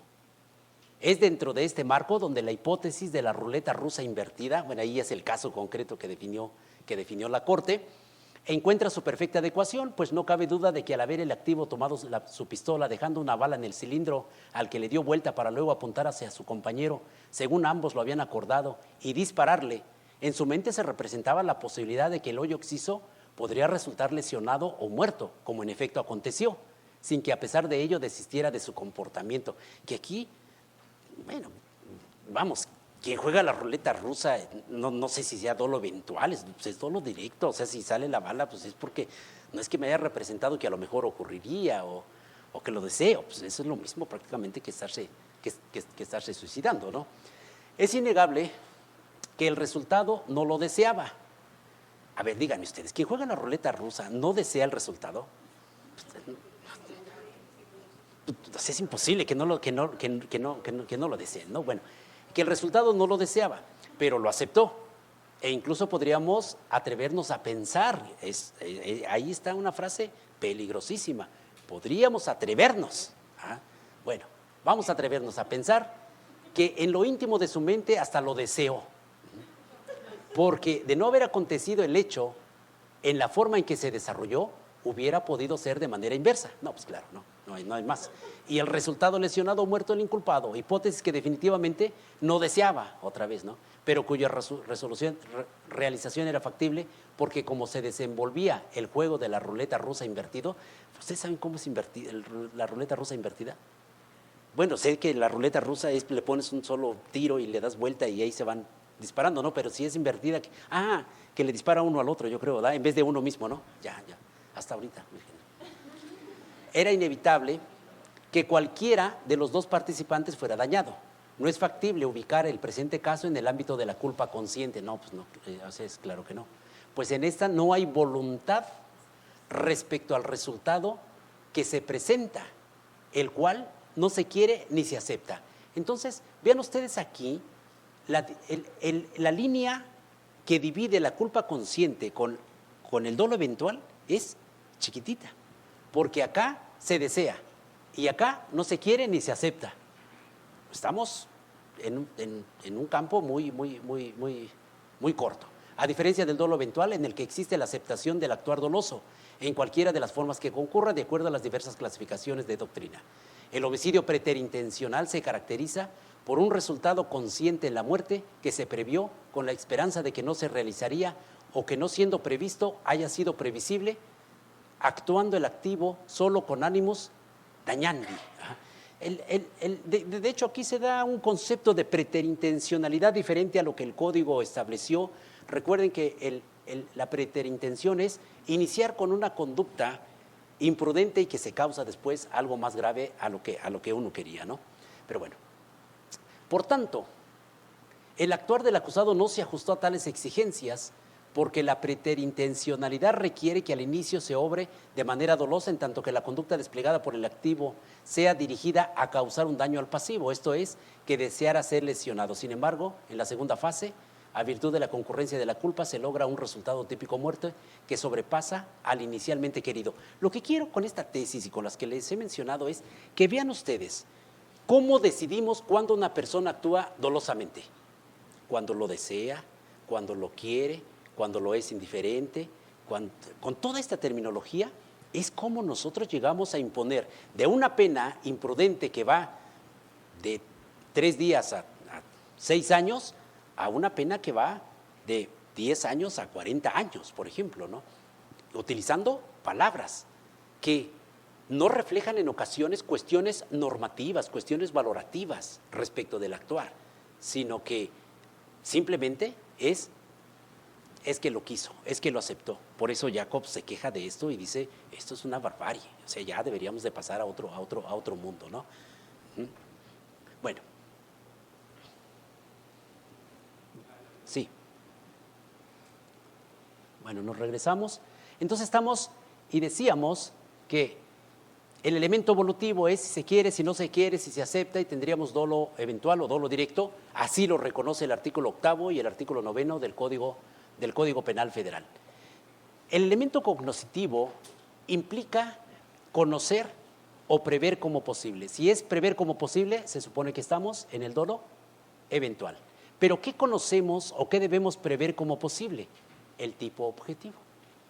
Es decir, los elementos descriptivos, los elementos normativos, elementos descriptivos y elementos normativos. Pero tengan cuidado.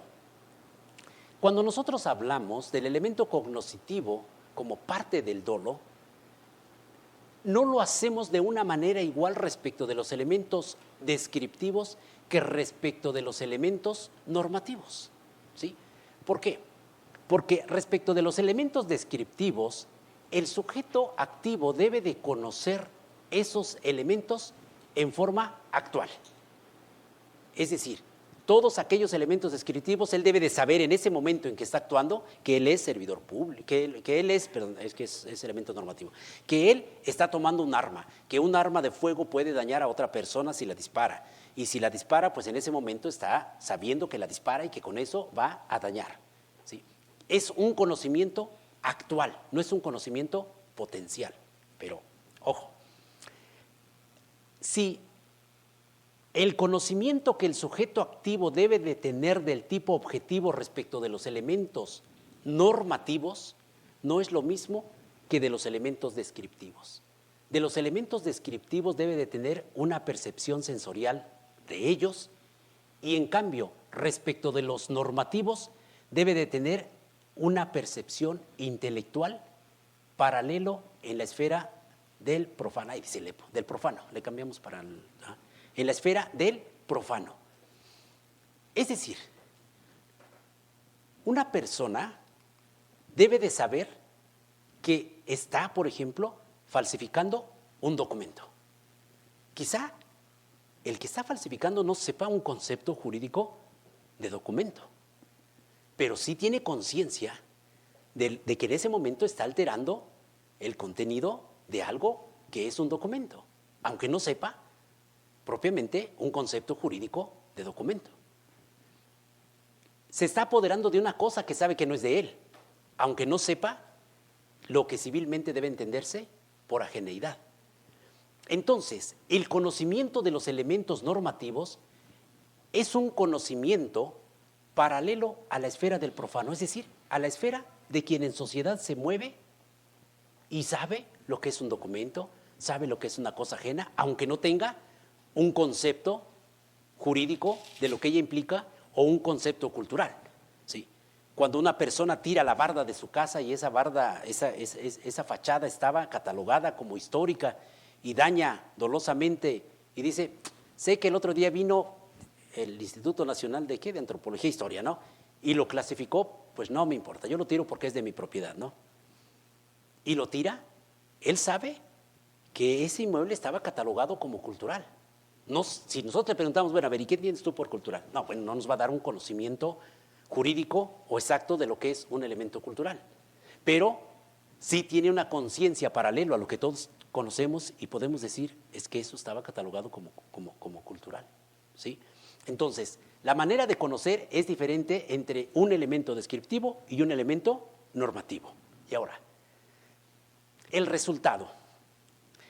El dolo, para que nosotros actuemos con dolo, tenemos que tener un conocimiento actual. Es decir, en el momento en que yo estoy actuando, sé que es una persona a la que le estoy disparando. Sé que es un arma la que estoy portando. Sé en ese momento que lo que llevo es droga. Sé que lo que me estoy apoderando en ese momento no es mío y que es un objeto, ¿sí? Es un conocimiento actual. Pero en los delitos de resultado, en realidad el resultado todavía no lo tenemos. Entonces el conocimiento respecto del resultado no es tan actual como sí lo debe de ser respecto de los otros dos elementos. El conocimiento del resultado es en previsión. Es decir, yo debo de saber que si tomo un arma de fuego y le disparo a otra persona, la puedo matar o la puedo lesionar. ¿Sí? Yo debo de saber que si me llevo esa cosa, la voy a sacar del patrimonio de la otra persona. Yo sé que si yo lo engaño y le digo, no, mira, anótate en esta tanda, mira, yo te voy a dar muchísimos. ¿Cuánto te da de intereses el banco? No, pues el 2%, ¿no? Yo te voy a dar el 20%. Y a lo mejor los 2 primeros meses te doy ese 20%, pero después me desaparezco y te robo todo tu dinero. Yo sé que la estoy engañando y que ese engaño va a producir un resultado. Pero ese resultado todavía no lo tengo en ese momento en que la estoy engañando.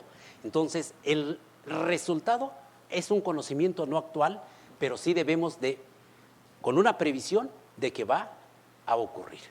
Entonces, mucho cuidado con el conocimiento que debemos de tener del tipo objetivo. ¿Sí? Ok. Ahora, ¿qué pasa cuando nosotros no tenemos, ya es tardísimo, bueno, no nos va a alcanzar, bueno, sí, yo creo que la siguiente clase terminamos pues, los otros elementos, ¿no? Pero, a ver, nos falta de esto, mira, vamos a ver esto y vemos la tipicidad en la otra clase. Esto es relativamente rápido. Los elementos subjetivos todos los conocemos.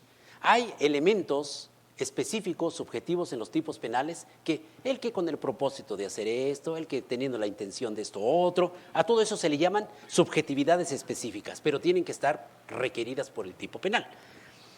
En ocasiones el elemento subjetivo nos sirve para sustentar el tipo penal. ¿Sí? Por ejemplo, dice el delito de falsificación de documentos, ¿no? Para que el delito de falsificación de documentos sea punible, se requiere que el sujeto tenga el propósito de sacar un provecho. Si no se da ese elemento, no se da el delito. ¿Sí? Entonces, en ese caso, el elemento subjetivo es un elemento fundante de la propia tipicidad. En ocasiones, los elementos subjetivos sirven para atenuar o para agravar la pena.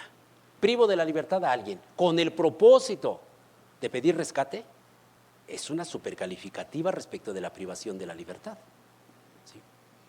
En cambio, si por ejemplo, digo, el que sustraiga a un menor y lo traslade al extranjero con el propósito de enrolarlo a un hogar, la pena se atenúa de la privación de la libertad del menor y sacarlo hacia el extranjero. Y en ocasiones tenemos los llamados delitos de resultado cortado. En ocasiones el legislador ve que tiene tanta importancia un bien jurídico que no necesito que lleguen a lastimarlo, lo tengo que proteger antes de que lo lastimen. Y entonces surgen delitos como delincuencia organizada, como asociación delictuosa, ¿sí? En donde corto el resultado, es decir, el legislador corta el resultado, dice no me importa el resultado aunque no llegue, yo lo voy a sancionar desde este momento. Entonces son delitos de resultado cortado o de resultado anticipado. Y en ese caso de lo que se trata es de proteger un bien jurídico a tal grado que inclusive no permito que se lesione. Desde antes ya lo estoy protegiendo, ¿sí? Entonces esos son los elementos subjetivos. En el primer caso, si no se da el elemento subjetivo, habrá una atipicidad.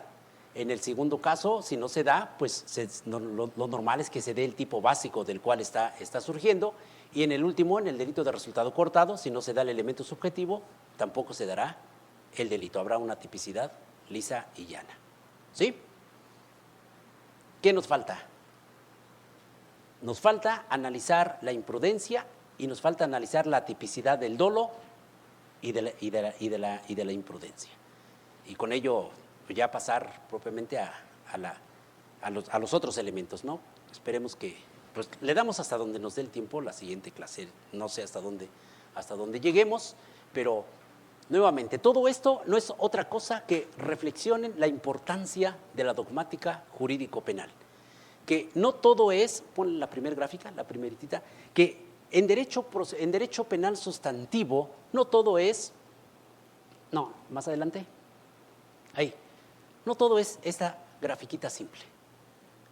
No todo es, pues sí, la tipicidad es un tipo objetivo, descriptivos, normativos, imputación objetiva, acá dolo, culpa y elementos subjetivos del injusto, vámonos. No, cada uno de estos elementos, si los vamos desgranando, tienen infinidad de problemas o infinidad de temas respecto de los cuales hablar. ¿Sí? Entonces nos vemos el próximo jueves, ¿no?